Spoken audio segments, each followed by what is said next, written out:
आप ही बताइए, अगर मैं, आप या कोई और किसी के घर जाता है तो सबसे पहले क्या दबाता है? अरे बेल दबाता है ना, डोर बेल।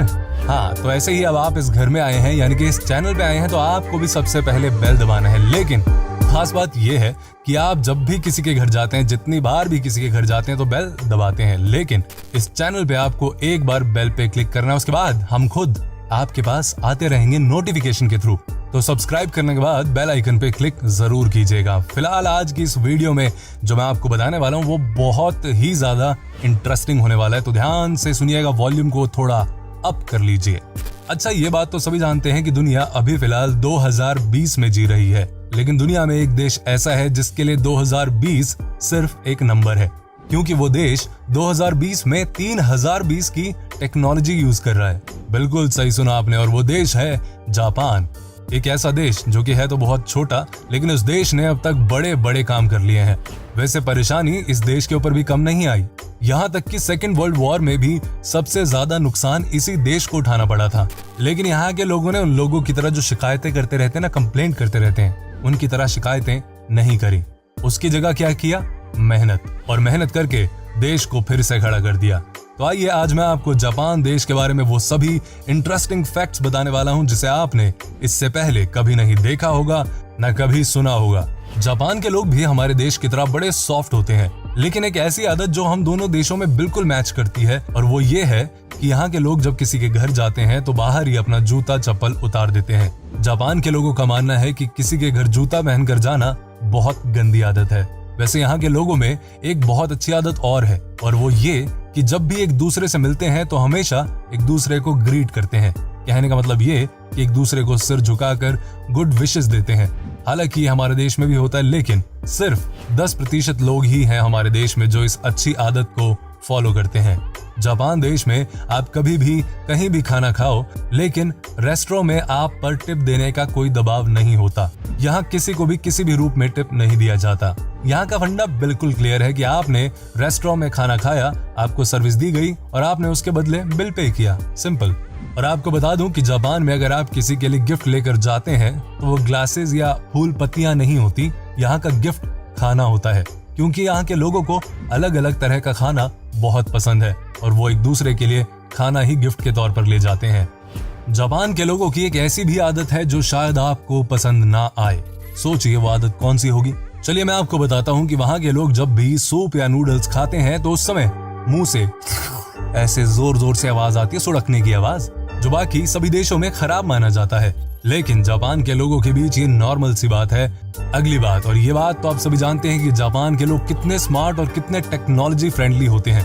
आपको बता दूं कि यहाँ पर जो टैक्सी मिलती है वो हमारी या दुनिया की किसी भी देश से अलग होती है। वो टैक्सी ऐसी होती है जिसमें आपको डोर लगाने की कोई जरूरत नहीं होती, क्योंकि ये सभी ऑटोमेटिक होते हैं और खुद ब खुद लग जाते हैं। यहाँ के लोगों के लिए बिजनेस बहुत इंपॉर्टेंट होता है और इसे बढ़ाने के लिए ये लोग बहुत मेहनत भी करते हैं। आपको बता दूं कि ये लोग आपस में जब भी मिलते हैं एक दूसरे को बिजनेस कार्ड जरूर देते हैं। हमारी तरह नहीं है कि कार्ड दिया तो दिया, नहीं दिया तो नहीं दिया। बिजनेस प्रोफेशन में कार्ड अगर आप देते हैं तो ये आपके लिए एक अच्छी नेटवर्किंग का काम कर सकता है। यहाँ की सबसे ट्रेडिशनल ड्रेस होती है किमोनोस, जिसे यहाँ के लोग स्पेशल ओकेजन में पहनते हैं। आपको बता दूं कि ये कुर्ते की तरह होता है जो कि बहुत कंफर्टेबल होता है, और यहाँ के लोग इसे पहनकर फेस्टिवल को सेलिब्रेट करते हैं, खाना खाते हैं और बाहर घूमने जाते हैं।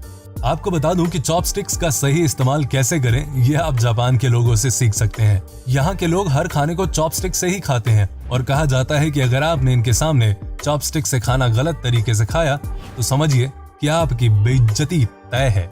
जापान के लोगों का एक और तरीका है जो शायद आपको पसंद ना आए, क्योंकि यहाँ के लोग स्विमिंग पूल में नहाते तो हैं, लेकिन आपको बता दूं कि यहाँ के लोगों के बीच में स्विम सूट पहनना अलाउड नहीं है। यहाँ के लोगों का कहना है कि गर्म पानी वाले स्विमिंग पूल में नहाने के लिए स्विम सूट की कोई जरूरत नहीं पड़ती, लेकिन चीजों को हाइजीनिक रखने के लिए यहाँ के लोग पहले अच्छी तरह नहाते हैं।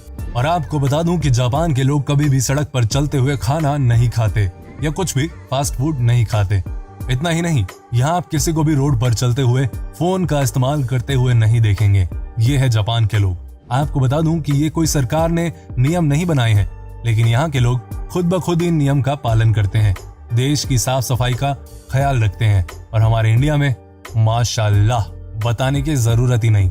जापान के कल्चर में ही साफ सफाई है। यहाँ के लोग घर के अंदर वैसे तो चप्पल पहनना पसंद नहीं करते, लेकिन बाथरूम स्लीपर आपको सबके घरों में मिल जाएगा। यहाँ बाथरूम स्लीपर पहनकर घर में घूमना गलत माना जाता है। क्या आपको पता है कि जापान का सबसे फेवरेट खाना क्या है? यहाँ के लोग क्या खाना सबसे ज्यादा पसंद करते हैं? यहाँ का सबसे लोकप्रिय खाना है सुशी, जिसे सभी सोया सॉस में डुबोकर खाते हैं। जी हाँ, इस पकवान के ऊपर मछली लगी होती है तो नीचे चावल। और आपको जानकर हैरानी होगी कि ये लोग सुशी को इस तरह से सोया सॉस में डुबोते हैं कि मछली में तो सॉस लग जाए लेकिन राइस को टच भी ना करे। ये होती है परफेक्शन। और एक कमाल की बात और कि जापान का लिटरेसी रेट 100% है। दुनिया में सबसे ज्यादा लिटरेसी रेट वाला देश है, लेकिन यहाँ का एजुकेशन सिस्टम बहुत अलग है। यहाँ 5th क्लास तक बच्चों के ऊपर एजुकेशन का कोई प्रेशर नहीं होता। इन्हें ऐसे बनाया जाता है कि सभी पढ़ाई लिखाई में इंटरेस्ट लें। तभी कहा जाता है कि जापान देश से एक बड़े राइटर आते हैं। जापान के सुमो पहलवान के बारे में तो आपको पता ही होगा। ये कितने खतरनाक दिखते हैं और कितने खतरनाक होते हैं, और ये कितने बिंदास होते हैं और कितने ताकतवर होते हैं। लेकिन शायद आपको ये नहीं पता होगा कि आखिर खाते क्या हैं। इतनी ताकत के लिए ये लेते हैं चैंकुनेब, जो कि बना है रॉ मीट से, मछली से और बहुत सारे अंडे से। ये पहलवान रोज ही ये खाना सुबह शाम खाते हैं।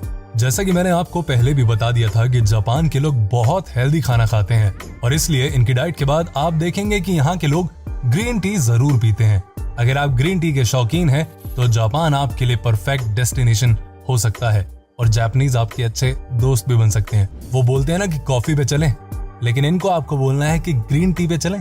और कमाल की बात है कि यहाँ के लोग ग्रीन टी की आइसक्रीम भी बना लेते हैं। जापान में लोगों का रहने का तरीका बहुत अलग है। यहाँ के लोगों के बीच बहुत प्यार होता है, और आपको बता दूं कि चाहे आप जितने साल भी जापान में रह जाएं, वहाँ की सरकार आपको कभी भी परमानेंट रेजिडेंस का स्टैंप नहीं देगी, क्योंकि यहाँ का क्लियर कट फंडा है कि यहाँ की सरकार अपने देश में पैदा हुए बच्चे जिनके माता पिता भी जापान से ही हैं, उसी को जापानीज मानती है।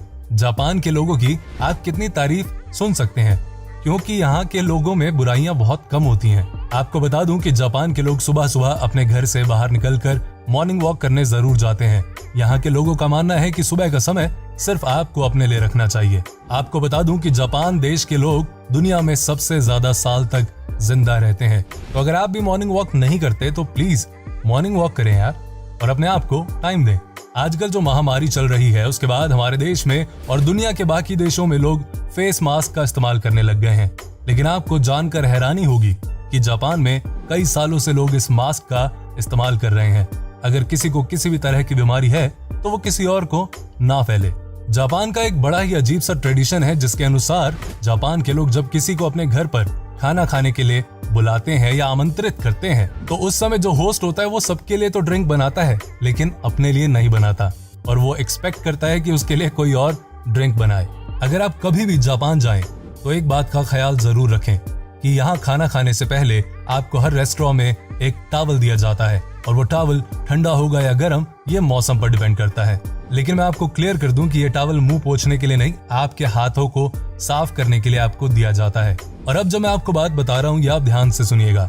मेरे ख्याल से पूरी दुनिया को सीख लेनी चाहिए जापान से, क्योंकि यहाँ के लोगों का मानना है कि आप ज्यादा बोलकर दूसरे के साथ कम्युनिकेट मत करो। और ऐसा इसलिए कहा जाता है क्योंकि यहाँ के लोगों को लगता है कि एक वर्ड के कई मीनिंग्स होते हैं, और ऐसे में अगर आपकी बात का कुछ और मतलब निकाल लिया गया तो लोगों को तकलीफ हो सकती है। इसीलिए आप देखेंगे कि यहाँ के लोग इशारों में ज्यादा बात करते हैं और इसे पसंद भी करते हैं। ये बात तो आप सभी जानते ही हैं कि जापान के लोग कितने एडवांस हैं, कितने इनोवेटिव हैं। लेकिन आज मैं आपको कुछ ऐसा दिखाने जा रहा हूँ जिसे आपने अब तक नहीं देखा। बात यह है कि जापान की कंपनी ने स्मार्ट ब्रा का निर्माण किया। ये ब्रा तभी खुलता है जब लड़की किसी से सच्चा प्यार करती है। कहा जाता है कि अगर लड़की किसी लड़के से सच्चा प्यार करती है तो ये ब्रा लड़की की हार्ट बीट की रफ्तार से अपने आप ही खुल जाता है। अदरवाइज आप कुछ भी कर लो, ये नहीं खुलने वाला। पूरी दुनिया आजकल पानी बचाने पर जोर दे रही है। पूरी दुनिया को अब होश आया कि पानी हमारे लिए कितना इम्पोर्टेंट है। लेकिन आपको जानकर हैरानी होगी कि जापान में कई सालों से पानी को बचाने का काम किया जा रहा है। और जापान में स्मार्ट टॉयलेट है, जिसमें सिंक के साथ ही टॉयलेट के फ्लश को अटैच कर दिया जाता है, और जब भी आप पानी से हाथ धोते हैं ये सीधे सिंक में चला जाता है और उसे आप फ्लश करते समय यूज कर सकते हैं। अगर आप ऐसे देश में रहना चाहते हैं जब क्राइम रेट ना के बराबर हो तो जापान आपके लिए परफेक्ट हो सकता है। यहाँ ऑलमोस्ट 0% क्राइम है। यहाँ सबसे बड़ा क्राइम किसी का छाता चुरा लेना या किसी की साइकिल को चुरा लेना, ये सब ही है। इससे ज्यादा आपको यहाँ कुछ देखने को नहीं मिलेगा। तो ये थे कुछ जापान के बारे में फैक्ट्स, जिसको सुनने के बाद आपको डेफिनेटली जापान एक बार जाने का तो मन जरूर करा होगा। जैसे कि अभी मेरा मन कर रहा है कि यार एक बार तो जापान जरूर जाऊं। वीडियो कैसी लगी आपको कमेंट करके जरूर बताएं। वीडियो को लाइक करें और चैनल को सब्सक्राइब करें।